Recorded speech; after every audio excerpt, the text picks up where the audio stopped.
you help doctors to become entrepreneurs and business owners. Correct, exactly right. And that's every doctor's passion. When they tend to work at other practices, they look at it going, I'd love to do this myself. I had a client come up to me and they were acquiring a practice and they had engaged me quite late in the service. And they said, I'm opening up in 2 weeks. I need absolutely everything done. And in Australia, our compliances are so technical with Medicare and all of our paperwork and everything for transferring of ownership.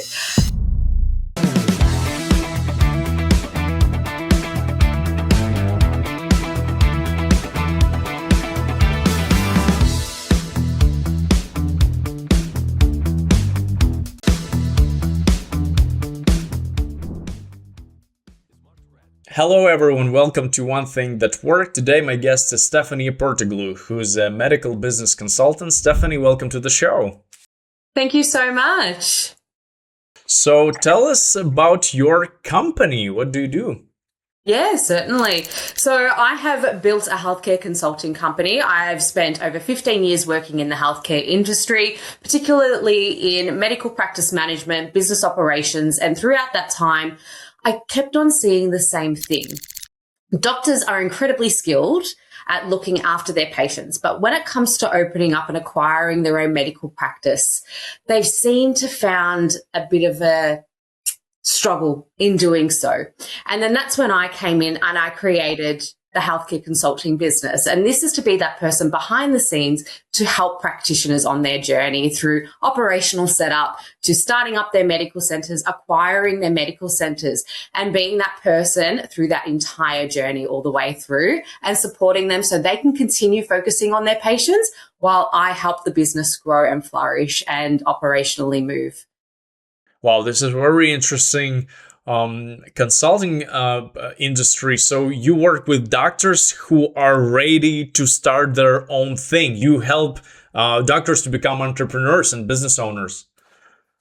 Correct, exactly right. And that's every doctor's passion. When they tend to work at other practices, they look at it going, I'd love to do this myself. And that's where I'm like, you know what? Let's help the little people on their journey and make them big and make their businesses succeed and flourish and grow and become something that they've always dreamt of having. Wow. So tell us a little bit about some of your user cases, things that you are proud of.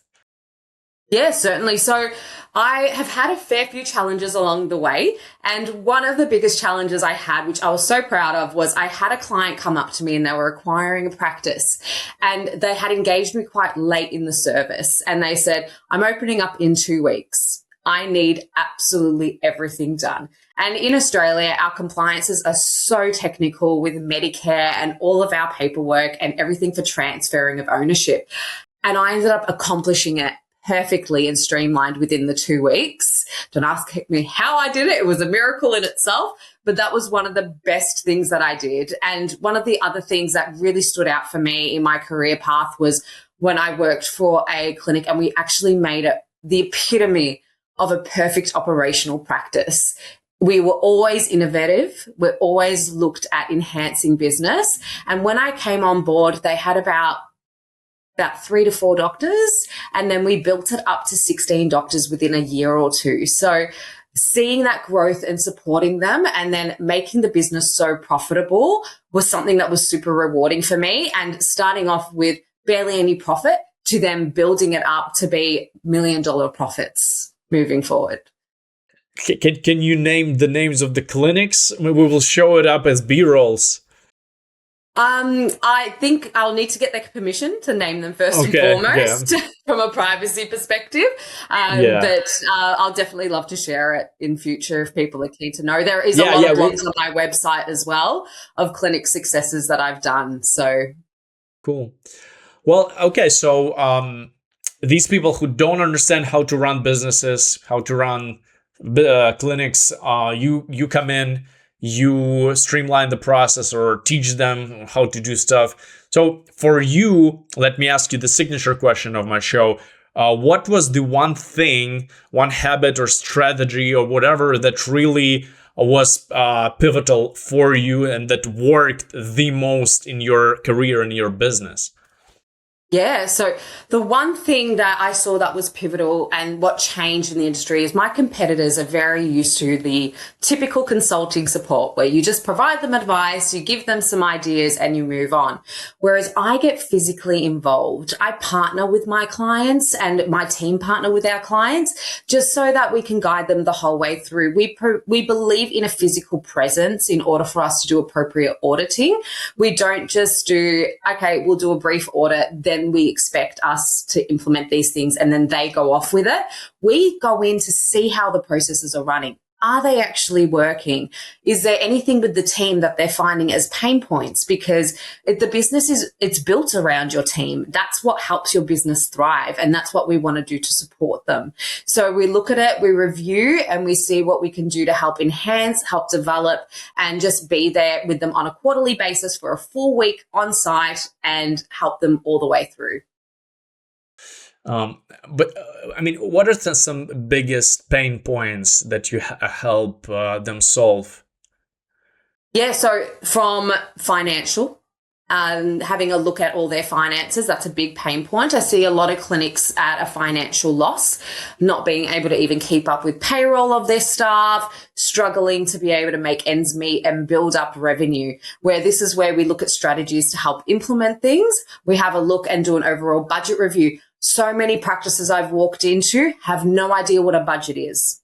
So being able to sit with them, put a budget review in place, see what our overhead costs are, what can we do to optimize government funding, because there are certain things that we can get as government funding for general practice to help support here in Australia, and then having an overview of, okay, where can we cut down on certain things and what can we do to help build in more revenue? What item numbers can we optimize? Because in Australia, you can co-bill certain items that will help us build in revenue.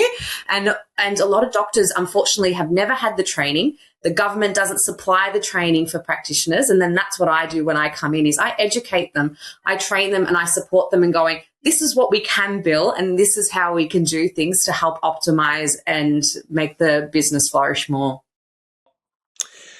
For someone who wants to become a consultant and work with high-end professionals like you do, how do they start? What do they do? How can they enter a medical consultancy field in the first place? Yeah, so a lot of people that I see are consultants. They've worked as practice managers for a lot of years, because a lot of practice managers in Australia, you don't require an actual degree or any form of study. A lot of them are receptionists that move into that management role that then move their career up from there. But I really advise people, if you really want to learn consultancy or become an entrepreneur yourself, always look at business, learn business. Start joining entrepreneur groups, have a look at things that help with a referral basis or studies, and learn off of the big entrepreneurs out there that have really made it, because that will help you on your journey. A lot of reading, a lot of studying, and that will make you the best consultant out there, listening to podcasts, listening to things that will help you understand overall structures rather than just sticking to one lane of the basics of what you'll understand. Yeah, big picture. And I think this is a common advice that I hear, and I can definitely attest to it, that it's easier, even though a startup culture is so sexy and it feels like you have to be super young to be a startupper. In reality, the researchers show that the most successful entrepreneurs are over 40. So there's nothing bad in learning and working at the big corporation, just soaking in all the knowledge from top managers, CEO, whoever. And then only then you can go on the path of either starting your own thing, your own business. You'll have the network in addition to the knowledge, right? Because networks is instrumental in our business life. Or you can pick then another direction which you picked and become a consultant, right? Correct, 100%. And there's so many different avenues you can go through to learn it. And that's where, I'll support a consultant that's coming up. I've had so many reach out to me and I will mentor them and help them because I love seeing other people succeed. And I don't look at it as a competitor. I look at it as somebody that we can teach, we can grow, and then they can create something just as amazing. You're never too old to start. That's what I always say. You can always start no matter what age, and you can do amazing things.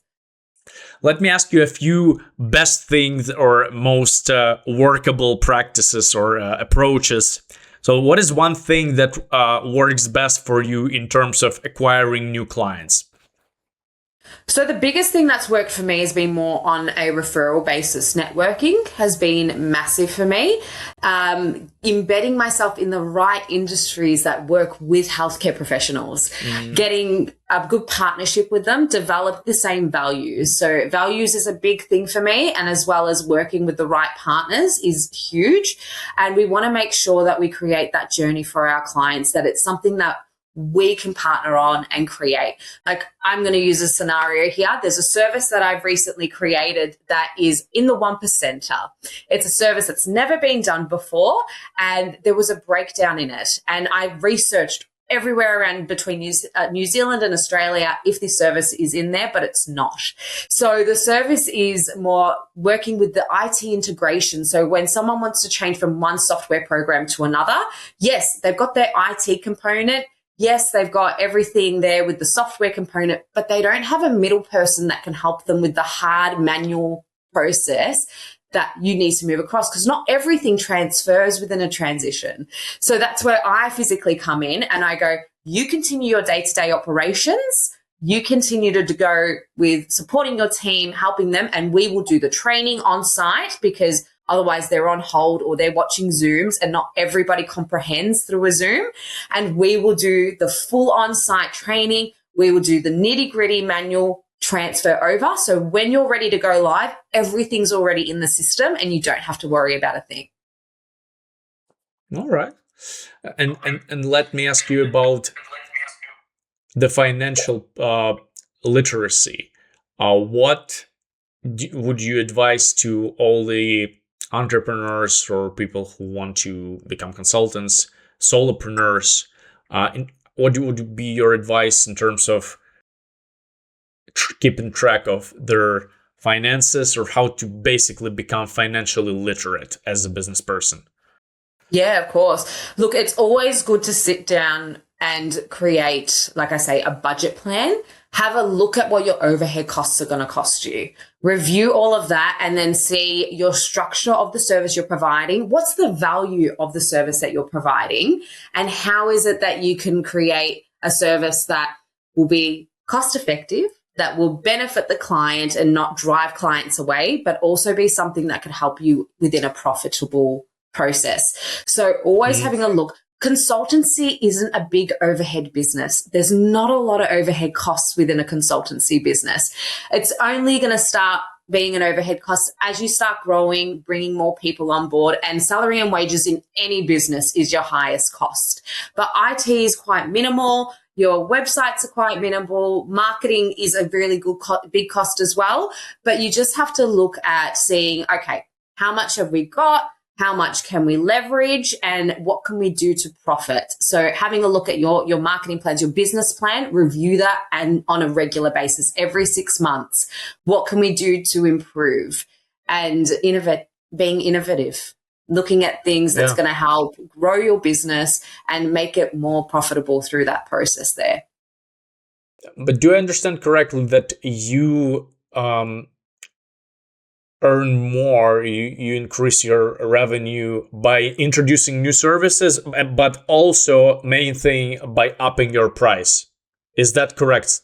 Correct. And providing it's more about the service you provide. It's about quality of service, and people will pay for quality. They'd rather pay for quality than quantity fast and not having the outcome that they want, right? We're very picky as human beings, but we're happy to spend the money if we know we're going to get a great outcome. So if we review it, we'll be able to sit there and go, okay, if we know we're at that level where we can make it so seamless, they don't have to worry about a thing, and we take 90% of the stress, they will invest in you. And having a look, like I said, like you said, services.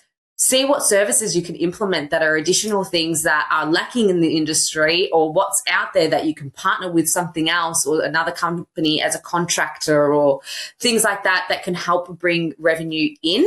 And it's all about relationship building. It's about an in-person relationship with your clientele, creating an awesome environment for them that they feel confident and comfortable to come to you even outside of a work question, that they can come to you and be like, you know what, I can give Steph a call just to be like, hey, Steph, I'm struggling with this, with something else, got nothing to do with business, but I'm happy to be there, and we can guide them and support them, because that's what they're coming to you for, is that advice and that support no matter what. Yeah, it's like talented people are talented in everything. So pretty much, I think if you develop relationships with people and you say like, hey, I have an idea how we can streamline something or improve in your company, we can do it. They will trust you because you've got a track record of someone who completes the work, right, and make their life better. Yeah, and it just builds stuff off trust. Exactly that. Trust. It starts at trust. Like, I look at the 5 Dysfunction of a Team. That's one of my favorite books that I've read, and I even take that to practices and I hand that over to the owners and I go, read this, understand it. It starts off at trust. If your trust is broken, the whole pyramid would fall. Okay, I mean, what is the way to contact you, or what types of cooperations or clients are you interested in as we're wrapping up? Yeah, so I cover a whole range of services. I'm interested in assisting allied health professionals, general practice and specialists. And we're even looking at dental as well. So assisting people within dental businesses. And getting into contact with me is jumping on my website at www.privatepmc.com.au. And you can email me or you can call me. We are looking at even expanding into the New Zealand market as well. So we're looking at expanding as much as we can, helping everyone, and potentially moving overseas as well, and supporting people all around the world. Great. Thank you, Stephanie. Thank you so much.